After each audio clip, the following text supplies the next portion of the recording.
খাটের উপর দাঁড়িয়ে নামাজ পড়া যাবে কিনা, একা নামাজে একামত দেওয়া জরুরি কিনা, রুকু করার সময় কাপড় টাকনোর উপরে উঠে গেলে নামাজ হবে কি, বিয়ের ক্ষেত্রে ছেলে বা মেয়ের ছবি দেখা যাবে কিনা, ব্যাংকে ডিপিএস করা কি হালাল হবে, নবজাতকের বমি কাপড় লাগলে নামাজ হবে কিনা।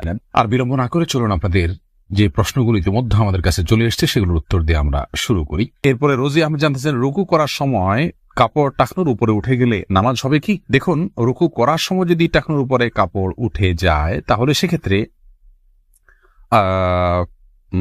আপনার মেয়ে মানুষ হিসাবে সামান্য এক ঝলকের জন্য উঠলো, 1 সেকেন্ড 2 সেকেন্ডের জন্য উঠলো, তাতে গুনাহ হবে না ইনশাআল্লাহ বিইذনিল্লাহ। সজল শেখ আইডি থেকে আপনি জানতে চাচ্ছেন, ব্যাংকে ডিপিএস করা কি হালাল হবে।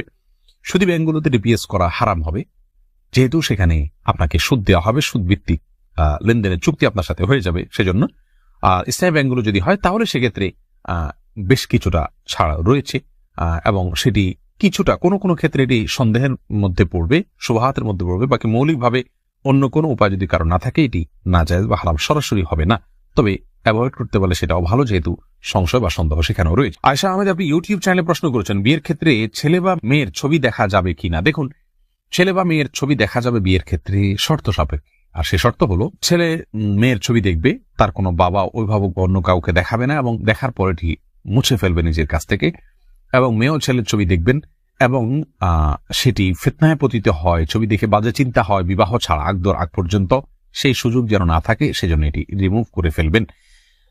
এই শর্ত সাপেক্ষে এটি দেখা জায়েজ রয়েছে সম্পূর্ণ বিয়ের নিয়ত যখন পাকাপাকি হয়ে যাবে তখন।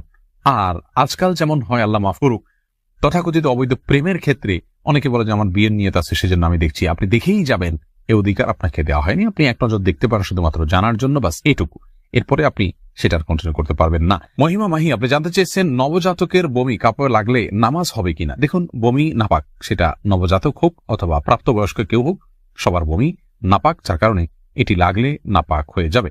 এরপরে ইস্তাব্রো বাণী এই আইডি থেকে আপনি জানতে চেয়েছেন, খাটের উপর দাঁড়িয়ে নামাজ পড়া যাবে কিনা। যাবে, কোনো অসুবিধা নেই। আপনি খাট হোক আর ভূমি হোক, ফ্লোর হোক, যে কোনো জায়গায় দাঁড়িয়ে সালাত আদায় করতে পারবেন।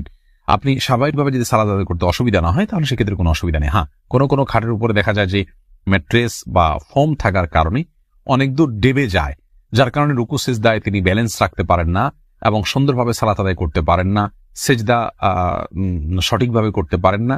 এরকম যদি হয় তাহলে সেক্ষেত্রে তার জন্য খাটে দাঁড়িয়ে সালাত আদায় করা উচিত হবে না। এটা কমপক্ষে মাকরুহ হবে, অপছন্দনীয় হবে, তবে সালাত হয়ে যাবে। যেহেতু সালাত স্বাভাবিকভাবে করতে তার অসুবিধা হয়, শরীরে ব্যালেন্স ঠিক রাখতে পারে না, রুকু সিজদা যথাযথভাবে করতে অসুবিধা হয় এবং মনোযোগও ব্যাঘাত সৃষ্টি হয়, যার কারণে এরকম জায়গায় সালাত করা উচিত। আর যদি এতটা নরম না হয় তাহলে সেক্ষেত্রে সাধারণ খাটে বা চকিতে সালাত আদায় করতে কোনো অসুবিধা নেই। এমডি সোহাগ খান জানতেছেন, একা নামাজে একামত দেওয়া জরুরি কিনা।